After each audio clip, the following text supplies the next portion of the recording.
Assalamualaikum warahmatullahi wabarakatuh. Waalaikumsalam. Alhamdulillahirabbil alamin wassalatu wassalamu ala sayyidina Muhammadin sayyidil mursalin wa ala alihi washabihi ajmain amma ba'du. Puji syukur kehadirat Allah atas perkenannya pada hari ini di pagi yang kurang cerah ini ya. Gak sedikit mendung tapi suasananya hangat. Dalam situasi yang kita tidak duga-duga, hari ini Allah mempertemukan kita. Saya nggak ada rencana kan ketemu dengan kalian kan, kalian juga nggak ada rencana ketemu sama saya. Berarti ini rencana Allah. Tapi tidak lama. Dengan kita bersyukur, mudah-mudahan nanti ada hikmah di balik pertemuan yang sejenak ini. Kemudian selawat beriringkan salam adalah sama-sama senantiasa kita sajikan keharibaan Nabi besar Muhammad sallallahu alaihi wasallam pada keluarga beliau serta sahabatnya sekalian. Baiklah Bapak Wali yang kami hormati, kemudian calon pengantin yang kami sayangi. Judul acara kita ini adalah Bimbingan Catin. Bimbingan Catin ini bukan ngaji sebenarnya ya. Kalau ngaji itu lama waktunya. Tapi ini bisa saya katakan hanya sebuah forum kecil untuk sharing sejenak. Sharing tentang masalah pernikahan. Jadi mengawali perbincangan kita ini, kita bicara tentang hakikat pernikahan. Jadi bicara hakikat pernikahan itu adalah berusaha untuk bisa menjawab beberapa pertanyaan dasar tentang pernikahan. Seperti yang pertama, pertanyaan untuk apa kita nikah? Tujuannya apa sih nikah? Kalau nggak nikah emang nggak boleh. Lagian ngapain nikah? Nyusah-nyusahin nikah itu. Memperbanyak tanggung jawab nikah itu. Lalu kenapa harus nikah? Kan gitu. Kenapa saya dalam hidup ini harus nikah? Nah, ini pertanyaan ini harus bisa dijawab. Tujuannya apa? Harus bisa dijawab. Umpamanya kita mau ke Medan, kita nggak tahu tujuannya. Naik aja mobilnya. Itu di dalam mobil kita bingung. Sampai di sana ngapain ya? Bingung kan? Pernikahan juga seperti itu. Kalau pernikahan yang diawali dengan tiada tahu apa tujuannya, maka dia dalam mengarungi bahtera keluarga nanti, dia akan kebingungan. Nggak tahu dibawa kemana sih ini, karena tujuannya nggak tahu. Ngerti ya maksudnya? Kalau ngerti nih, saya harus nanya dulu nih. Nanya dulu ke siapa panggilannya? Hah? Tulus. Oh Tulus. Tulus itu penyanyi ya, nyanyi bagus sekali suaranya. Saya suka juga dengan suaranya walaupun dia agamanya Kristen ya, tapi dia lembut suaranya ya. Apa nih tujuan Tulus nih? Kira-kira mau nikah nih tujuannya ngapain? Apa tujuan nikah? Niat ibadah ya? Gitu ya. Nggak ada yang lain.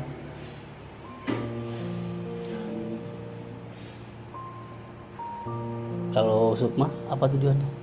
Tujuannya mengikuti sunnah Rasul, habis itu sebagai ibadah supaya nggak terjadi zina. Ya. Coba kita lihat. Ini jawabannya ini benar apa enggak ya? Iya. Sekarang kalau pengen ibadah, sebenarnya tanpa menikah pun kita bisa ibadah loh. Bisa ibadah tanpa nikah kan? Lalu kenapa harus nikah? Kan gitu. Takut tadi itu terjadi zina.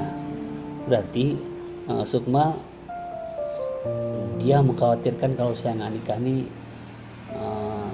terjadi hal-hal yang tidak boleh dalam agama ya. Terjadi perbuatan-perbuatan maksiat. walaupun sekecil apapun yang dilakukan oleh anggota tubuh kita, yaitu hati misalkan kan. Seperti itu. Nah berarti kalau tanpa menikah nggak sanggup kan? Nggak sanggup. Nah, kemudian apa tadi, ingin ibadah sama tadi ya. Ibadah tanpa menikah sebenarnya bisa ibadah. Tapi kenapa kita memilih untuk nikah? Kadang-kadang kita nggak sanggup ibadah kalau nggak nikah. Jawabnya berarti nggak sanggup juga. Ya. Berarti jawaban hakikatnya adalah tidak sanggup. Kalau sanggup boleh nggak nikah. Karena hukum nikah itu dasarnya adalah bukan wajib, tapi mubah. Nah, boleh nikah, boleh enggak. Di dalam Al-Quran itu Allah memanggil pemuda, ya masyarakat syabab, dalam persoalan ajakan nikah ini. Jadi wahai pemuda, kata Allah, jika kamu telah sanggup zahir batin, maksud zahir batin di situ menafkahi zahir dan menafkahi batin, maka menikahlah. Nah pada tataran itu dia sunnah nikahnya. Karena dia telah merasa sanggup, lahir batin itu dia menikah, itu sunnah. Jadi hukum apa dasarnya tetap mubah. Namun apabila kamu tidak sanggup, berpuasalah, kata Allah. Artinya kalau sanggup berpuasa, nggak menikah juga nggak apa-apa. Puasa di sini bukan makna yang sebenarnya. Tapi makna kiasannya adalah kita bisa menahan diri dari tidak melakukan perbuatan maksiat. Ada yang melakukan seperti itu, ada. Contohnya di dalam sejarah disebutkan Rabi'atul Adawiyah, seorang sufiah, perawi hadis juga. Dia itu tasawuf ya, jago.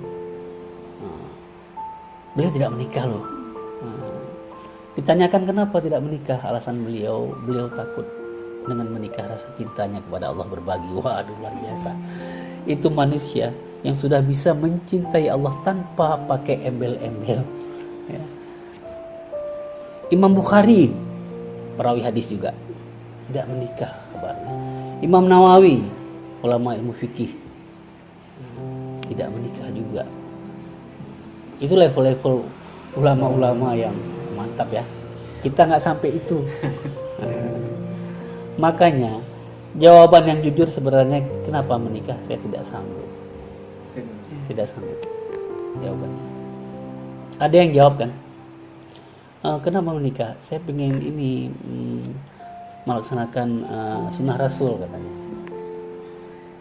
Padahal banyak sunnah Rasul yang lain tanpa harus nikah. Terus kalau ditanya lagi kenapa sunnah Rasul menjadi jawaban, nggak tahu lagi dia. Hanya sebagai jawaban pemanis saja. Terkadang setelah jawab kayak gitu, nanti pas acara hari H-nya, dia pakaiannya nggak sesuai dengan sunnah Rasul. Ada keyboard pula lagi di pestanya. Itu jawabannya itu dia belum betul jawabannya. Memang ada di dalam hadis Rasulullah bersabda,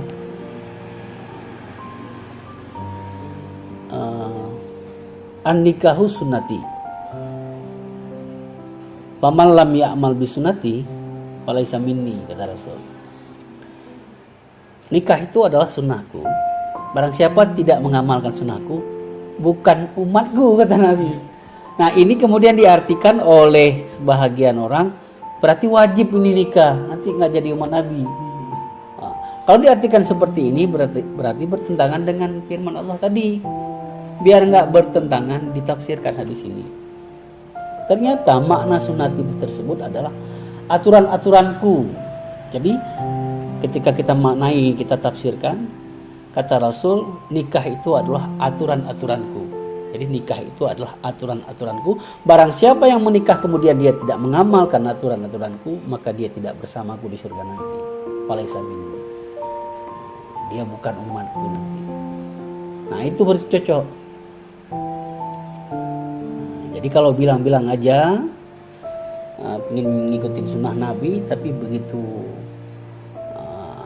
pesta pakai pakaiannya udah nampak tembus kulitnya ya, ketat-ketat pula lagi. ada tuh pakaian yang panjang sampai kemana-mana tuh, ya. Ininya transparan. Nah, itu situ sudah menunjukkan bahwa sebenarnya dia tidak menikah sesuai dengan aturan-aturan Nabi. Jadi kita menikah ini karena kita tidak sanggup. Nah, menikah karena alasan tidak sanggup menahan maksiat itu hukumnya sunnah. Ada yang wajib. Dia kalau nggak nikah pasti berzina. Dia kalau nggak nikah nih pasti berzina dia nih. Maka wajib di situ adalah sebenarnya bukan wajib nikah, tapi wajib menjauhkan zina dengan cara menikah. Jadi wajib menjauhkan perbuatan zina tadi dengan cara menikah.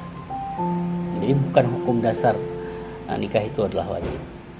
Maka oleh karena itu pikir-pikir dulu nih, tulus.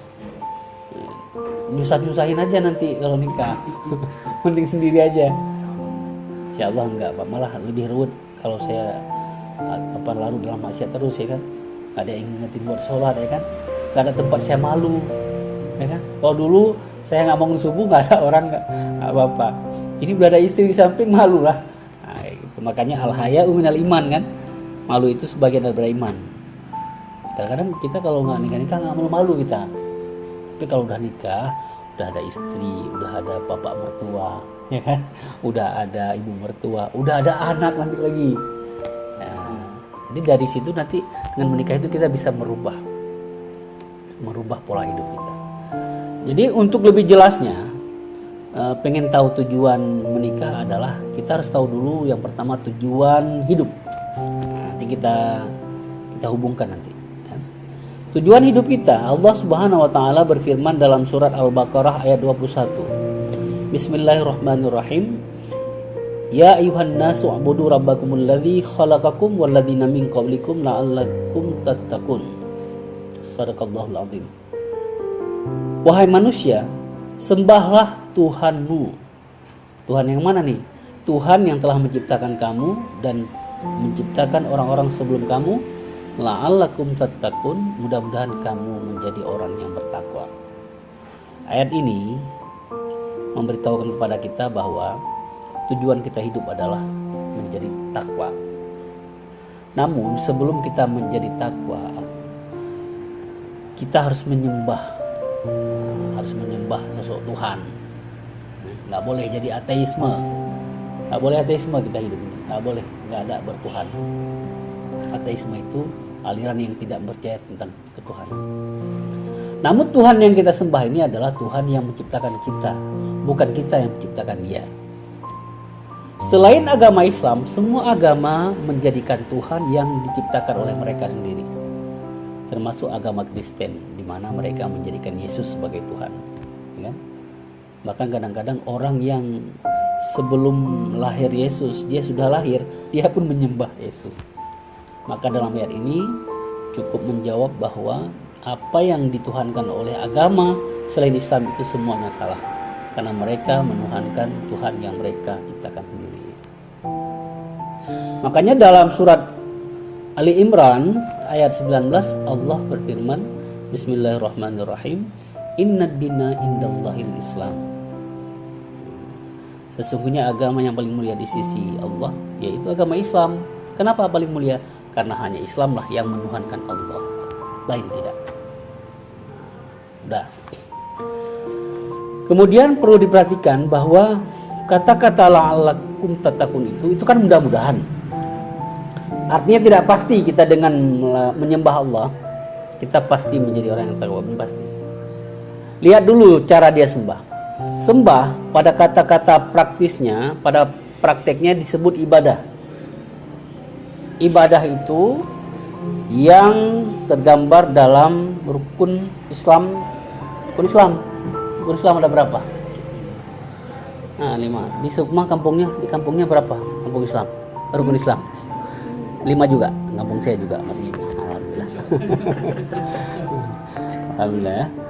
Jadi 5 rukun Islam itu kita harus lakukan jika sudah cukup syarat. Dan itu semua menjadi perilaku perilaku yang menandakan bahwa kita menyembah Allah. Jadi apabila orang hanya di KTP saja Islam namun tidak sholat, maka dia sebenarnya dia hanya percaya kepada Allah tapi tidak menyembah Allah. Maka dilihat dulu ibadah-ibadahnya, betul nggak ibadahnya nih? Sholatnya dilihat, betul nggak sholatnya ini? Ada ilmu nggak dia waktu dia sholat nih? Dia berpuasa, dia ada ilmu nggak dengan berpuasa? Dia bayar zakat, tahu nggak cara-cara membayar zakat? Kemudian naik haji apa? Rukun, sunat haji itu apa? Harus tahu dia. Dilihat dulu ibadahnya. Nah, makanya di sini dibutuhkan satu hal lagi yang tidak harus kita lakukan, yaitu menuntut ilmu agama. Karena hanya menuntut ilmu agamalah kita bisa melakukan ibadah dengan benar. Jadi kalau orang yang sholat nggak ada ilmunya itu belum tentu benar dia, nggak tahu dia kan. Oleh karena itu, berdasarkan alasan inilah Rasulullah Shallallahu Alaihi Wasallam bersabda, "Talabul ilmi faridatun ala kulli muslimin wal muslimatin." Menuntut ilmu itu wajib bagi seorang yang mengaku dirinya Islam, baik laki-laki maupun perempuan. Arti wajib di sini adalah mayusabu ala fi'lih wa yu'aqabu ala tarkih. Sesuatu yang diberikan pahala oleh Allah apabila kita kerjakan dan diberikan dosa apabila kita meninggalkannya. Pahala itu artinya adalah kesenangan, arti pahala itu. Arti kesenangan dia mencapai tujuan hidupnya. Tujuan hidupnya takwa tadi tercapai. Makanya itu namanya pahala. Sedangkan dosa itu kesengsaraan artinya. Dimana dia tidak sampai tujuan hidupnya. Kalau kebahagiaan muaranya adalah surga, kesengsaraan muaranya adalah neraka. Jadi segala sesuatu yang diwajibkan oleh Allah melalui Rasulullah kepada kita itu adalah sebagai bentuk rasa kasih sayangnya Allah kepada manusia sebenarnya. Kalau diwajibkan itu sesuatu yang nggak boleh kita tinggalkan. Kalau nggak kita nggak sampai tujuan. Jadi biar sampai tujuan, Allah kasih saran, Rasulullah kasih saran melalui Rasulullah. Belajar ilmu katanya wajib ini. Wajib itu suatu hal yang nggak boleh nggak kita lakukan. Kalau nggak kita nggak sampai tujuan. Kalau yang sunat itu boleh lakukan, boleh enggak. Kalau kamu memang yakin ibadah wajib kamu itu bagus, ya nggak usah lakukan sunat juga, nggak apa-apa. Tapi persoalannya siapa yang bisa yakinin, Mbak? Bisa yakinin pekerjaan yang wajib itu sempurna kita lakukan kan? Nggak bisa kita yakinin kan? Makanya sunat-sunat juga kita lakukan. Paling tidak nanti yang nggak cukup di sana diwajib diimbangi, ditambah sama yang sunat. Artinya sunat ini nggak penting-penting kali. Kalau memang itu cukup, tapi kalau nggak cukup penting juga gitu. Toh Nabi aja yang udah hebat wajibnya, sunatnya luar biasa kan, Pak? Jadi di sini terjawab bahwa tujuan hidup kita adalah takwa. Caranya kita harus menyembah Allah. Mana menyembah Allah adalah melakukan perilaku sebagai wujud kita menyembahnya, yaitu yang tersebut di dalam rukun Islam yang 5 itu: syahadah, salat, apalagi puasa, terus apalagi zakat, dan terakhir haji bagi yang mampu. Dan itu tidak bisa kita lakukan tanpa kita menuntut ilmu agama. Makanya menuntut ilmu agama wajib. Yang disuruhnya adalah bukan bisa, tetapi yang disuruh Allah adalah menuntutnya. Bisa itu nggak wajib, tapi manjada wajada kata Rasul. Barang siapa yang sungguh-sungguh pasti dia dapat. Seperti itu. Nah, berarti nih nanti ingat nih, program pertama di dalam menikah tadi adalah menuntut ilmu agama. Jangan hentikan menuntut ilmu agama itu sebatas setelah menikah. Kebiasaan tuh orang yang telah menikah nggak mikirin lagi dia belajar ilmu agama, mikirnya apa? Cari duit, buat nafkah istri dan anak-anaknya. Padahal ini hal yang penting nih. Cari duit itu nggak jauh lebih penting daripada ini sebenarnya. Karena harta dunia yang kita cari itu sifatnya tidak abadi. Dia itu akan berakhir manakala kontrak hidup kita habis. Kita meninggal, mati, itu nggak dibawa satupun. Tapi ilmu agama lah yang membawa kita, mengantarkan kita sampai ke kebahagiaan di surga. Seperti itu artinya prioritaskan juga di dalam membangun rumah tangga itu belajar ilmu. Tentunya nggak seperti di pesantren ya, tiap jam tiap waktu, tapi paling tidak 1 minggu sekali kita harus ngaji. Kita harus update status itu. Jangan yang diupdate status WA aja, status Facebook aja ya kan. Tapi status Al-Fatihahnya nggak pernah diupdate. Bagaimana cara update status Al-Fatihah? Cari guru, Pak Imam misalkan. Pak Imam, cobalah dengerin nih, saya baca Al-Fatihah. Betul nggak nih? Di mana yang salah? Tolong dikasih tahu ya Pak Imam ya. Karena saya tahu Al-Fatihah ini adalah rukun sholat. Satu saja salah hurufnya, maka sholat saya tidak ada artinya. Pernah kita lakukan itu? Nah, ini harus diupdate bacaan sholat. Bukan Al-Fatihah saja kan? Nah, semuanya dari awal. Apakah itu dari iftitah, kita terus Al-Fatihah ayat, beberapa ayat, terus bacaan-bacaan di dalam sholat lah. Kita coba perdengarkan kepada orang yang tahu kan. Nggak harus Pak Imam, yang penting dia tahu, kita lihat dia tahu, kita update. Nah, itu planning pertama. Nah, kemudian manusia kadang-kadang dengan ilmu saja belum cukup dia untuk sampai ke takwa, karena banyak godaan di sampingnya. Oleh karena itu, dia memilih cara yang kedua, yaitu nikah. Ada nih orang yang ngaji 15 tahun ya, masih pusing-pusing aja kepalanya. Akhirnya dia menikah kan. Karena dengan menikah ini, kata Rasul, orang yang telah menikah itu bisa menyempurnakan setengah agamanya. Baru setengah agama aja loh, bisa dia sempurnakan. Kenapa bisa? Karena di situ sudah ada konsep keberuntungan. Ada tambahan konsep keberuntungan hidup. Jadi kata Allah, manusia ini pada dasarnya semuanya rugi. Bahkan Allah jika mengatakan itu, Allah bersumpah. Berarti penting kali. Dalam surat Al-Asr, wal asri kata Allah ya kan. Al-asri innal insana lafi khusr. Demi masa kata Allah, sungguhnya manusia semuanya rugi. Jadi status manusia itu lahir ke dunia ini udah rugi. Kenapa rugi? Karena status dunia aja memang tempat kesenangan yang memperdayakan.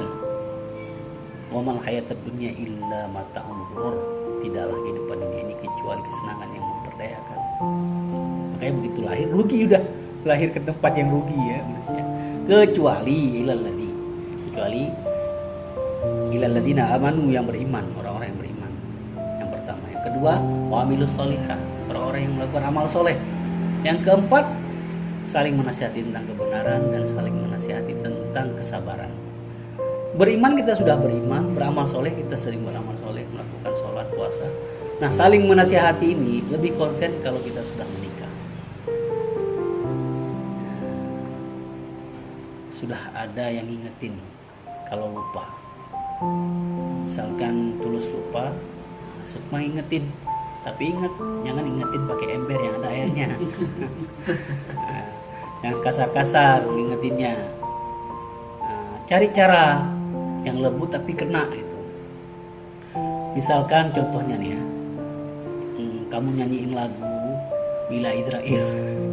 Bila Israel datang memanggil waktu dia tidur.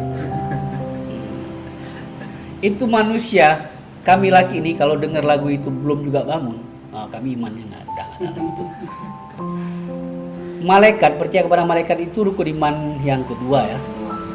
Terus malaikatnya bukan malaikat sembarangan yang diingetin. Malaikat maut Israel. nggak juga mau iman kita, nggak bangun kita, iman kita udah nggak tahu kemana tuh, tersindir kita, jadi bangun. Kadang-kadang kami laki ini kan bukannya nggak mau bangun, tapi pulangnya sering telat. Nah, itu dia, nongkrong di warung kopi ya, pulangnya telat. Nah, bukannya nggak mau bangun, tidur aja jam 3, gimana bangunnya? Nonton bola tadi. Nah, makanya istri ini pelan-pelan pakai suami. Jadi kembali lagi ke tadi, kita dengan menikah itu kita dapat menemukan konsep keberuntungan yang ketiga dan yang keempat, itu saling menasihati tentang kebenaran dan kesabaran. Nah, itulah tujuannya nikah. Udah ketemu kan tujuannya kan? Kalau sudah tahu tujuannya, kita enak mempersiapkan segala sesuatunya. Misalkan tujuannya pengen naik gunung, itu jangan bawa barang-barang yang kiranya bisa menghambat kita sampai ke puncak gunung. Si Sukma diajak pergi ke gunung, dia bawa sendal hike tinggi, hike yang tinggi ya, sendal hike itu ya, yang ini kakinya tinggi itu. Dia bawa itu buat apa coba? Nggak sampai dia ke gunung, malah nanti takutnya jatuh ke jurang. Jadi jangan bawa. Begitupun kalau udah tahu ini tujuan nikah adalah takwa, maka kebiasaan meninggalkan sholat jangan dibawa lagi. Dipaksakan juga, nggak bisa saya hidup tanpa meninggalkan sholat, nggak bisa. Nah, itu mending jangan aja. Oh, kalau kayak gitu nggak usah nikah aja. Karena tujuan nikah kan adalah takwa. Tapi itu dibawa, ngapain dibawa? Dibawa juga ya mending jangan. Capek-capekin aja. Toh tujuan hidup nggak nyampe. Ya kan? Nggak nyampe tujuan hidup. Artinya komitmen untuk menikah berarti komitmennya juga harus siap untuk tidak tinggal sholat. Perilaku, cara berpakaian yang tidak sesuai jangan bawa lagi, nggak sampai nanti tujuan hidup, itu takwa. Siap untuk itu? Siap. Kalau nggak siap, waktu masih ada nih. Kapan nikahnya? Tanggal berapa tadi? Selasa depan. 3. Tanggal 3. Oh, udah keburu ya. Undangan juga udah cetak ya. Waduh, nggak bisa lagi. Berarti mau nggak mau harus bisa berubah. Kalau nggak mau berubah, waktunya sudah sempit. Jadi fase perjalanan hidup manusia ini ada 4. Dan menikah adalah fase ketiga dari 4 itu. Habis 3 kan satu lagi berarti kan. Yang pertama apa? Yang pertama langkah. Yang kedua rezeki. Yang ketiga pertemuan. Yang keempat maut. Langkah, rezeki, pertemuan, maut itu adalah petuah orang tua zaman dulu yang syarat muatannya ada nilai filosofinya, yaitu fase perjalanan hidup manusia. Idealnya 4 itu. Ada juga nggak ideal, kadang-kadang belum sempat rezeki udah meninggal, sempat pertemuan udah meninggal kan. Kita jelaskan satu-satu. Langkah itu artinya adalah kita terlahir dengan membawa bakat masing-masing. Ada yang bakatnya ke laut, langkahnya ke gunung, ke polisi, ke guru dan lain sebagainya. Kemudian dengan bakat itu disyukuri, dikembangkannya sehingga ada rezeki di situ. Kita bakatnya ini misalkan, kita kembangkan ada rezeki di situ. Masuk kita ke fase yang kedua, yaitu rezeki. Setelah rezeki ada, kita ingin berkati. Kalau sendiri terus cepat kali habis duitnya, nggak berkah, boros. Cari orang lain, satu orang yang bisa diajak kerjasama ya kan dalam mengelola keuangan. Maka terjadilah fase yang ketiga, yaitu pertemuan. Pertemuan itu artinya ketemu jodoh, yaitu menikah. Nah, Tulus, Sukma, setelah fase yang ketiga ini tinggal satu lagi fase, yaitu mati. Jadi sebenarnya kata lain daripada menikah itu adalah sudah waktunya kita mempersiapkan mati. Memang sih tanpa menikah pun kita harus mempersiapkan mati. Tetapi kalau dilihat secara fase, sudah sampai ke fase yang ketiga belum juga mempersiapkan mati, kapan lagi? Ini logika berpikirnya. Maka oleh karena itu, maknailah pernikahan ini dengan penuh rasa syukur kepada Allah Subhanahu wa taala. Banyak loh orang-orang yang belum nikah, kita belum punya kesempatan, ya kan, diberikan oleh Allah. Kalian sudah diberikan kesempatan untuk lebih cepat mempersiapkan kematian. Nah, kemudian dalam melalui bahtera rumah tangga nanti itu tidak segampang membalikkan dua telapak tangan. Di sana nanti kita akan terbentur satu sama lain, ya. Pasti ada itu cekcoknya. Kalian udah lama kenal? Udah lama? Berapa tahun? Hah? 5? Oh, lama ya? Jarak jauh. Jarak jauh. Oh, Jarak jauh. jarak jauh. Ketemunya bentar aja. Biasa ya. Berarti kalian nih ciri-ciri orang setia kayaknya. Jarak jauh tapi tetap mempertahankan. Mudah-mudahan berkah nantinya ya. Ada cekcok. Dan ada jauh tapi ada ya. Pernah cemburu ada. Ada juga. Nah, Pak, coba Bapak perhatikan, Pak. Itu dulu, Pak, jauh ada cekcoknya. Jauh ada cemburunya. Nanti deket, Pak. Nah, jauh aja bisa cekcok, apalagi deket. Ya. Masih masing-masing rumah bisa cekcok, apalagi nanti satu rumah. Itu logikanya itu akan wajar ketika kita berpikir pintu yang kita lalui kan pintu yang satu nanti. Tulus lewat di situ, Sukma lewat di situ. Karena sama-sama lewat situ ya kadang-kadang keinjak kakinya, kesenggol pinggangnya. Kadang dalam tidur pun kesikut hidungnya ya kan. Nah, itu maka itu hal yang wajar dan itu harus disinggapi dengan satu konsep saja. Dulu saya mau menikah oleh guru saya yaitu Tukiku Mukhtar Wahab, seorang ulama di Tepin Raya, pimpinan pesantren Darussalamah di Tepin Raya Aceh Pidi. Kebetulan waktu itu saya menikah, beliau lah yang menikahkan saya. Nah, beliau berpesan konsep dalam menjalankan rumah tangga itu adalah sabar. Sabar dikaitkan dengan perjalanan menuju takwa tadi. Karena di dalam ketakwaan, dalam perjalanan itu banyak sekali godaannya. Maka konsepnya harus sabar. Yang pertama masalah ekonomi. Masalah ekonomi itu cukup membuat kita lupa kepada Allah kadang-kadang. Maka untuk menyiasati tentang ekonomi itu, maka berpikirlah bahwa yang penting hidup ini adalah bukan ekonomi tetapi ibadah.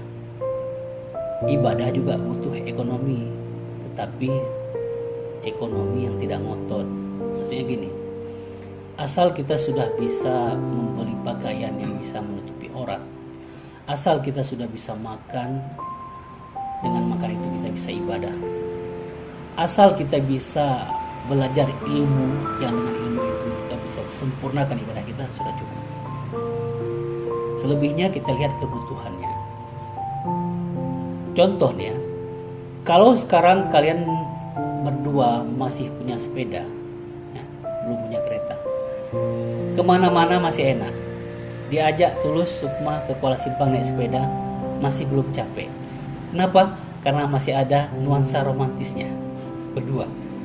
Tapi kalau udah berempat, belum sampai opak, di Matang Sepeng ribut.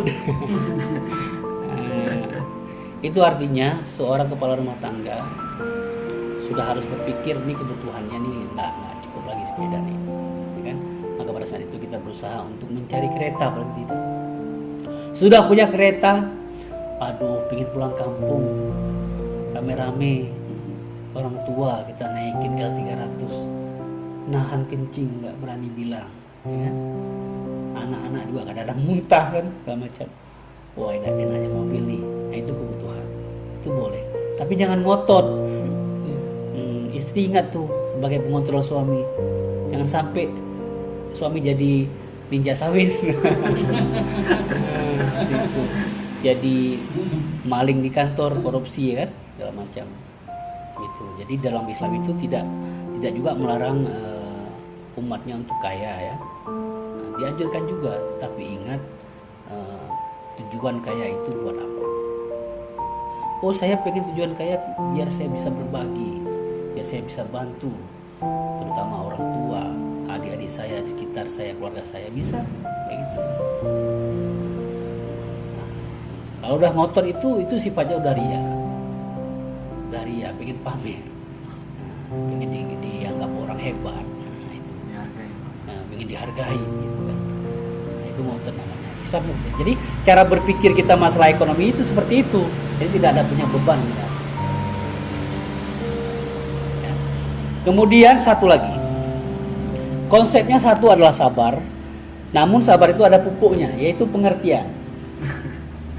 Kalau sabar terus tanpa pengertian, itu lama-lama sabarnya hilang. Contoh misalkan tadi kita pulang malam-malam terus ya, jam 12 terus kita pulang. Sebulan dia nahan, 2 bulan dia nggak tahan lagi. Dia udah berpikir tuh dalam otaknya tuh, kenapa pulang jam 12 terus ya? Ini jangan-jangan ada satu lagi nih. Nah, gitu udah. Itu ruang buat iblis tuh. Biasa terus sama iblis tuh. Pulang cekcok. Udah nggak harmonis. Kenapa? Karena suami tidak pengertian. Dipikirnya di rumah itu seorang pembantu. Ya kan? Maka oleh karena itu biar harmonis, habiskanlah waktu kita suami ini dengan orang yang sangat mencintai kita, sangat perhatian kepada kita. Ketika kita duduk lama di warung kopi, di rumah itu khawatir, kok jam segini belum pulang ya? Bagaimana kalau ada apa-apa? Itu dia paling khawatir. Tapi kita tidak mau tahu kan? Maka hidup kita tidak akan bahagia.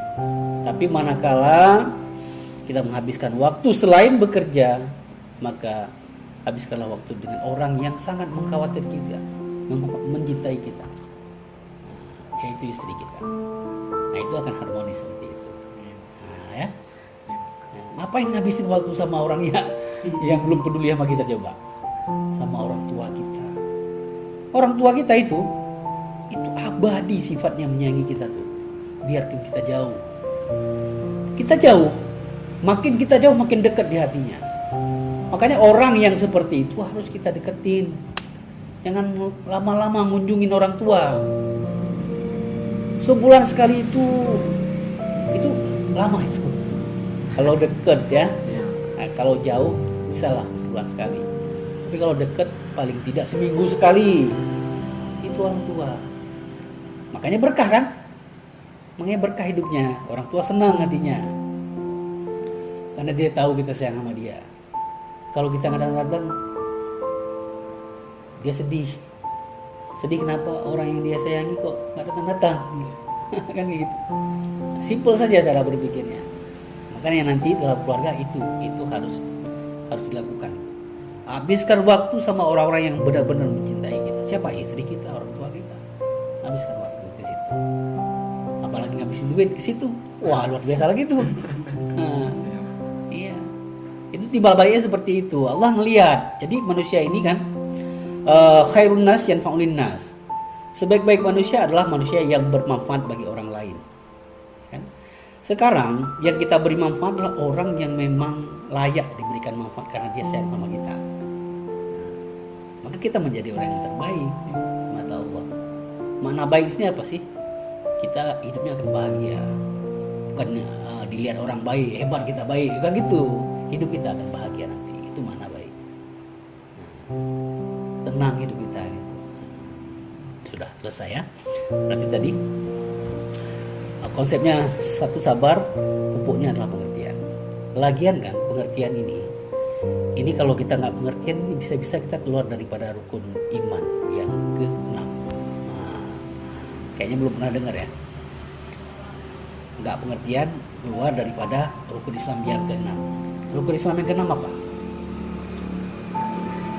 Percaya kepada qada dan qadar.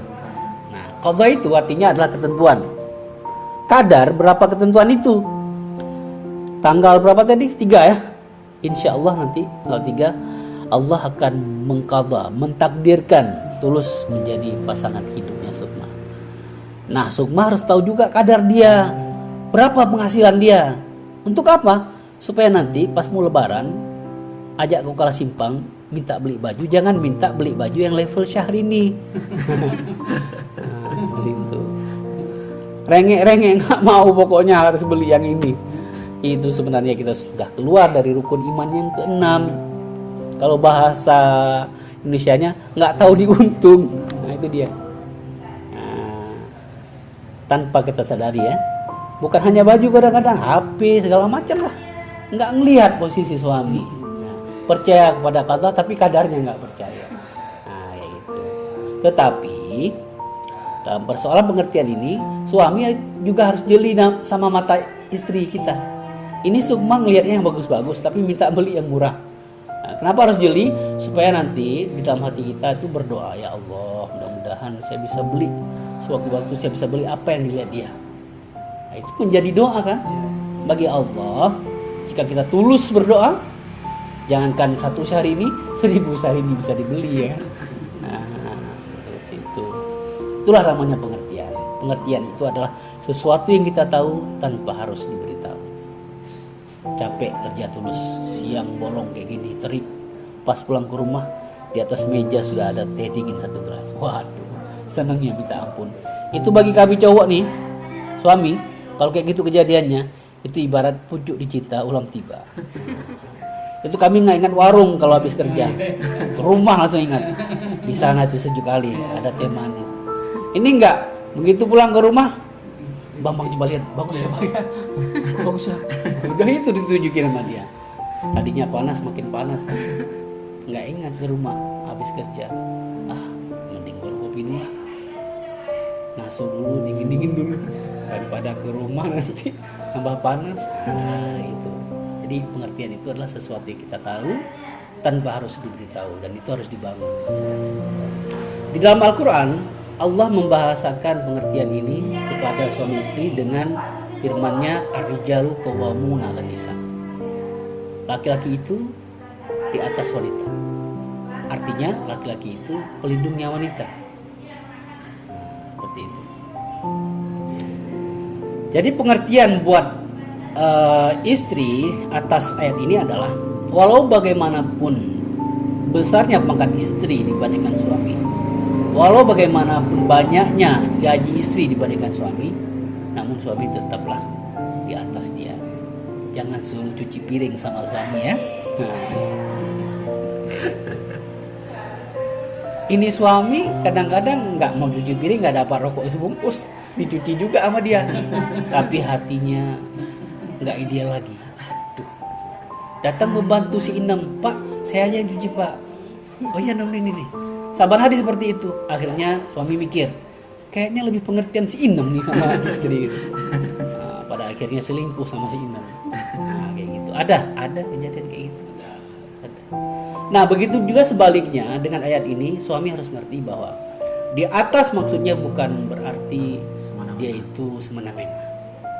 Tapi di atas itu laksana bangunan itu, yang di atas apa? Atap. Atap itu sebagai pelindungnya. Kita harus yakin kita diterima menjadi suaminya seorang wanita, karena wanita itu percaya kita bisa melindungi dia. Iya kan? Sukma dari semenjak 5 tahun dulu udah ngelihat kan, kayaknya nih bisa nih melindungi saya, maunya akhirnya diterima kan. Bapak juga seperti itu, minta ke bapak anaknya, dilihat siapa dulu nih, oh dia nih, kayaknya bisa nih ini. Baru diterima. Itu dasarnya kenapa kita diterima. Maka oleh karena itu jangan pernah hilangkan rasa perlindungan itu terhadap istri kita. Kalau rasa itu sudah tidak ada, hancur kan. Contoh nih ya, ini contoh. Misalkan Sukma udah tahu nih, ini saya udah nikah nih, saya harus berubah nih, menghadapi kematian tadi kan, saya semuanya harus berubah, cara berpakaian saya harus berubah. Apalagi Sukma udah tahu nih, syar'inya pakaian wanita itu seperti apa ya kan. Makanya dia cari tuh di onlinean banyak tuh baju syar'i kan. Terus udah banyak bagus-bagus, terus mahal-mahal pula. Karena udah kepincut sama satu yang bagus itu, dia pertahankan, dia kumpulkan duitnya. Taruhlah 500.000, kan mahal juga ya. Dikumpulin duitnya, setahun dapat duitnya. Akhirnya dia kirim duitnya, barangnya nggak datang-datang. Nah, rupanya onlinenya online bodong, ya kan? Musibah nggak dia? Musibah kan? Pada saat itu dia curhatnya ke siapa? Pasti curhatnya ke suami. Suami yang nggak ngerti arijalu qawwamu 'alan nisa tadi, dia tolak pinggang, matanya merah, ditunjuk jidatnya, bodoh kau. Begitu kita bilang bodoh, itu perempuan istri kita itu laksana jatuh tangga, ketimpa tangga pula. Iya. Hilang perlindungannya. Dia tadi tuh lagi goyang, dia cari perlindungan. Kita kan sosok pelindungnya, malah kita hantam dia dengan tunjuk jidatnya kan. Pada saat itu manusia sifatnya nggak bisa menyelesaikan persoalan sendiri, harus curhat namanya. Oke lah kalau dia curhat sama bapak, sama mamanya, sama abangnya. Kalau dia curhat ke Bang Joni macam mana? Berabe kan, Bang Joni dulu ngelirik-ngelirik dia. Pas dikasih solusi sama Bang Joni dia mikir, oh, kayaknya Bang Joni lebih bisa memberikan perlindungan kepadaku. Besok Tulus nongkrong di warung kopi baca koran, Bang Joni telah melarikan istri orang. Istri aku nih. Jadi apa namanya, biang-biang perselingkuhan itu terjadi dikarenakan tidak ada lagi pengertian di antara suami istri itu. Coba sebaliknya, kalau misalkan kejadian seperti itu, karena kita mengerti ar-rijalu qawwamuna 'alan nisa tadi, kita adalah pelindung dia, kita rangkul dia, kita taruh kepalanya di pundak kita, karena kita fungsinya pelindung kan. Nah, kita fungsikan diri kita sebagaimana mestinya. Kita bilang, dia nggak usah nangis, lihat abangnya nggak nangis, ya udahlah, yang sudahlah, ya kan. Nah, makanya besok jangan terlalu percaya sama orang lain. Kayak gitu kita bilang. Efeknya tuh enggak Tulus. Kalau tadinya dia itu masak tempe satu macam, itu besok bisa 5 macam. Tempe goreng, penyet, apa lagi itu, nah, banyak jadinya. Itu balsam ada terus di rumah tuh. Bentar-bentar dia nanya, bang mau dipijit nggak? Nah, lihat 500 hilang, tetapi nilai kasih sayang itu siapa yang bisa menghargai? Berapa nilai kasih sayang tidak ternilai kan? Tapi kita dapatkan. Jadi itulah konsep pengertian itu luar biasa, harus kita terapkan. Kemudian satu lagi dalam membina rumah tangga pasangan suami istri yang muslim, itu targetnya atau orientasinya adalah menciptakan keluarga yang sakinah mawaddah warahmah. Itu targetnya. Caranya macam mana? Saya punya trik. Saya udah lakukan, alhamdulillah berhasil kayaknya. Pastinya kalian mau kan? Saya bagi trik ini kan? Triknya adalah sholat jamaah. Sholat jamaah bersama istri di rumah. Nggak boleh setiap hari. Kalau tiap hari buat apa juga masjid kan Pak? Semuanya pada sholat di rumah. Tapi untuk mencapai keluarga sakinah tadi, planningkan paling tidak 1 minggu sekali. Ambil maghrib lah, ya. Jangan ambil subuh, susah dimusyawarahkan kan. Ambil maghrib misalkan. Maghrib biasanya kita udah tenang, udah mandi dari capek kerja tadi kan. 1 minggu sekali aja.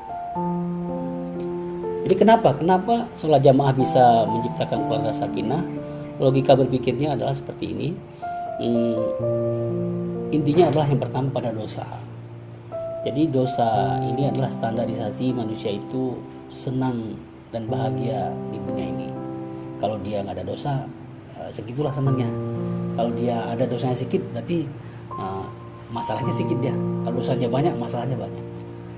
Apalagi salahnya kita itu sama orang-orang terdekat. Kita paling banyak salah sama siapa? Pasti sama orang yang paling dekat kan. Dulu sebelum menikah sama bapak, sama mama salahnya kan. Sekarang udah menikah sama suami, karena paling dekat sama suami. Maka oleh karena itu, dosa yang telah ada itu cepat-cepat minta maafnya. Jangan tunggu lebaran. Kebiasaan orang Indonesia nih umumnya. Lebaran setahun 2 kali, ya waktu itu kita minta maaf. Padahal minta maaf waktu itu ya formalitas, sangat formalitas ya. Nah, maaf lahir batin ya, lahir batin ya, udah habis. Nah, kapan juga? Lagian kalau mau nunggu lebaran kan kenapa nggak boleh tunggu lebaran? Yang pertama, ajal kan nggak nunggu lebaran ya. Idza jaa ajaluhum la yasta'khiru sa'atan wa la yastaqdimun, kata Allah. Apabila ajal datang, dia tidak diakhirkan walaupun sesaat dan tidak dikemudiankan pula. Tulus baru pulang dari sini ketemu malaikat maut. Ntar dulu kenapa? Belum juga ini tanggal 3 gitu. Nggak boleh, itu aja namanya. Itu yang pertama, nggak boleh tunggu lebaran, minta maaf. Yang kedua, kalau ditunggu lebaran pun numpuk kesalahannya. Kalau udah numpuk itu susah cari ujungnya, ibarat membusuk. Tapi kapan juga kita minta maaf, ya itu tadi. Selesai kita sholat jamaah kan kita istighfar tuh. Habis itu kita berselawat. Habis berselawat berdoa. Nggak bisa bahasa Arab, bahasa Indonesia. Nggak bisa bahasa Indonesia, bahasa Jawa. Nah, yang bahasa yang bisa kita mengerti ya. Kalau Allah ngerti semua kan. Nah, habis berdoa, kita diaminin sama istri kan. Istri datang ke suami, bang minta maaf ya. Maafkan kesalahan saya selama seminggu ini. Iya deh, saya juga seperti itu. Akhirnya kita tidak punya dosa. Saban minggu kita lakukan seperti itu, maka keluarga kita bersih daripada dosa. Keluarga yang bersih daripada dosa, nah itu rukun jadinya, adem ya, tentram aja. Itu intinya. Tentram, rukun itu bahasa Indonesia kan, bahasa Arabnya sakinah namanya. Nah, seiring dengan itu, ketika kita sudah dapat sakinah, dalam artian kita telah tentram jiwa kita, tenang, itu biasanya kita rasa cinta kepada Allah bertambah. Semakin ingin kita melakukan ibadah dan kita enggan untuk meninggalkan perintah Allah. Gak enak kalau nggak sholat itu gak enak. Kalau hati kita tentram ya. Tapi kalau ruwet, pusing, stres, ya kan? Gak ingat kita ibadah. Ataupun ingat telat-telat, gitu kan? Lupa kadang-kadang. Nah, rasa cinta itu disebut mawaddah. Rasa cinta kepada Allah, keinginan untuk melakukan ibadah itu namanya mawaddah. Apalagi cinta sesama, mawaddah. Nah, kalau sudah mawaddah dapat, kita sudah cinta sama Allah, Allah pun mencurahkan kasih sayangnya kepada suami istri tersebut. Istri makin sayang suami. Suami semakin bersyukur pada Allah telah diberikan istri yang mengantarkan dia sampai tujuan hidupnya, yaitu takwa. Kasih sayang itu disebut wala. Jadi dengan trik sholat jamaah kita dapat mendapatkan keluarga yang sakinah mawaddah. Lakukan itu. Kalau lagi ngambek-ngambek, usul ke sholat jamaah, hilang ngambeknya. Jangan lama-lama biarkan istri ngambek, nanti takutnya dia nggak tahu lagi cara senyumnya. Gitu. Jadi hanya itu saja ya pengantar dari saya, mudah-mudahan bermanfaat. Kemudian untuk ijab kabul nanti itu tidak banyak yang ditanyakan, bahkan tidak ditanyakan ya, tapi disuruh baca aja. Yang pertama istighfar, yang kedua syahadah serta artinya, yang ketiga udah ijab kabul. Ya, itu aja. Oke, sekarang coba tulis istighfar sekali.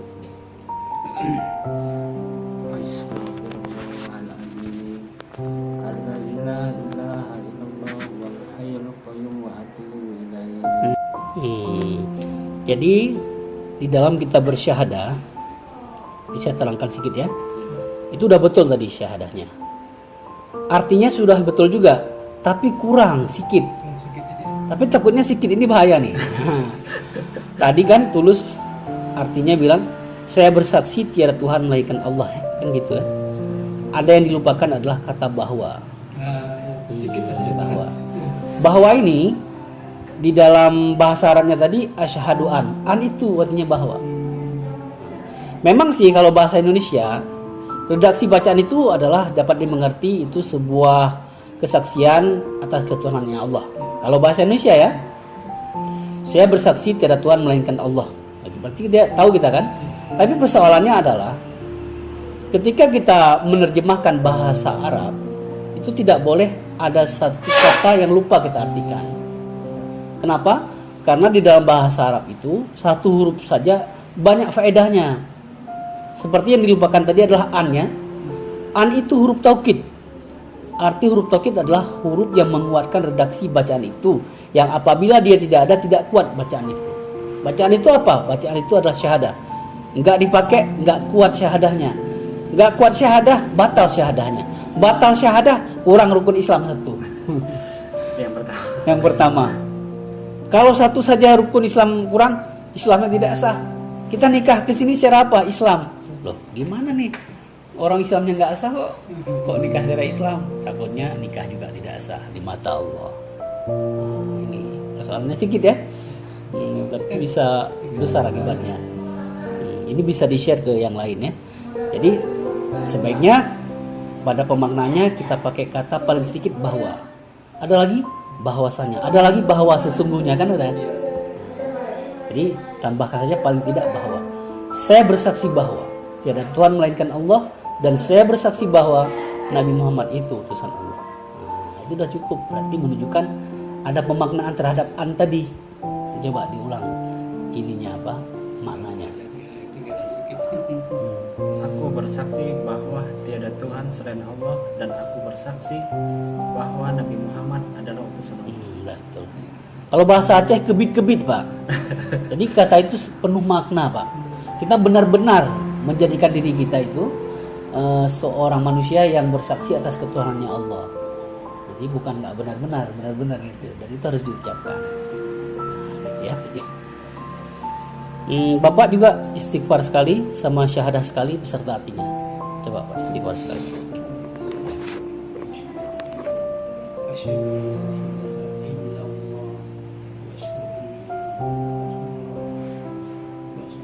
Aku bersaksi bahwa selain Allah. Boleh. Bahwa betul tuh. Istighfar Pak, astagfirullah.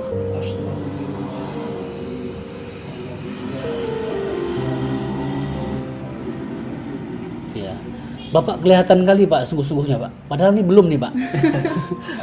Baru latihan nih Pak. Orang biasa emang gitu. Ya, itu memang kayak gitu ya. Alhamdulillah. Ini saya dengar lancar ya. Mudah-mudahan dipertahankan. Kemudian satu lagi, ijab kabulnya. Bapak sebelumnya sudah menikahkan anak yang perempuan. Oh gitu, udah banyak pengalamannya berarti. Saya kadang-kadang lupa karena ada berapa tahun gitu. Ini itu sifatnya manusia Pak. Iya. Manusia itu asal kata daripada nisyan ya. Artinya lupa. Memang kita manusia itu kayak gitu. Nggak boleh sombong-sombong. Saya tulis Pak ya. Iya. Atau coba Bapak sebutkan dulu. Coba Bapak sebutkan yang udah Bapak biasa. Yang sudah ya. Ini ya. Panggil namanya dulu. Ya. Ya. Ya coba. Terus. Namanya tulis saja. Prasetyo. Habisin. Prasetyo. Saya Pak.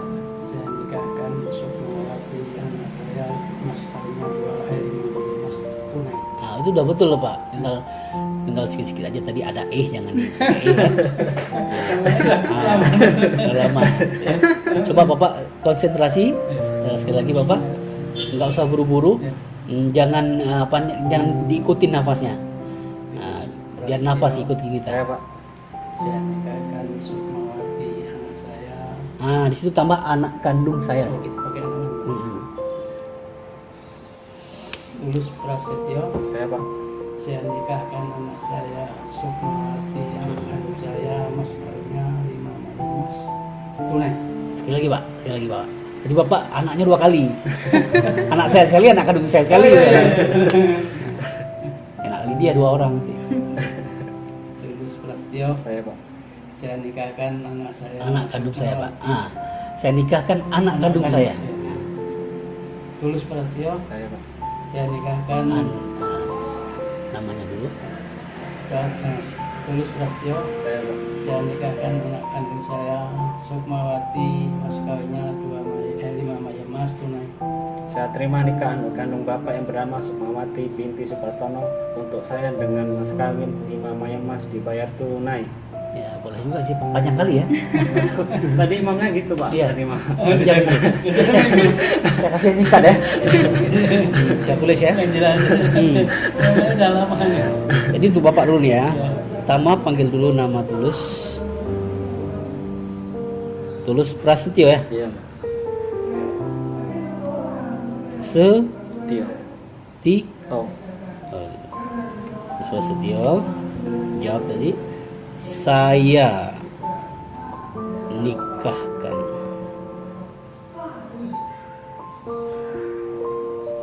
Sukmawati terus. Iya, Pak.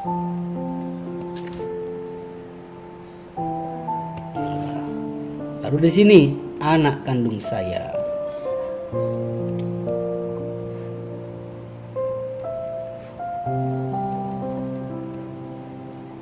Untukmu.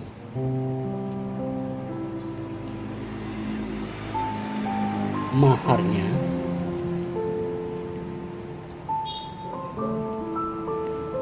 berapa? 5, Pak. Lumayan.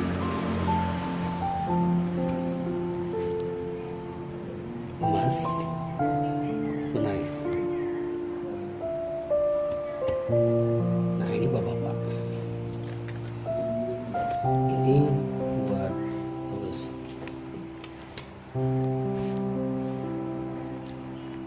Saya terima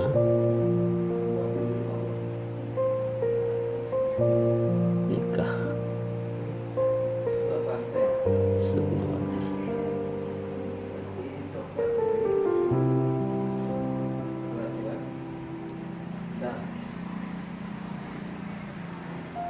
Jadi dia sebutkan namanya dulu.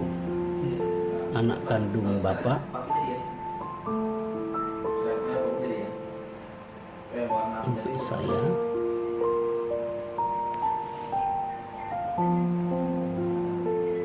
Maharnya 5 mayang.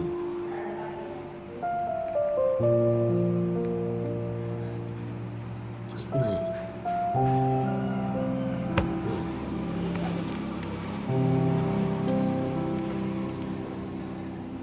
Apa yang binti ya, Pak? Enggak, karena bapak sendiri yang menikahkan. Ya, binti itu kan artinya kan itu bahasa Arab kan, artinya anak perempuan. Arti binti itu. Kalau di sini kan sudah disebutkan anak kandung saya. Kecuali yang nikahkan orang lain. Nah, nikahkan orang lain bukan bapak yang nikahkan. Seperti wakilah ya, itu disebutkan bintinya.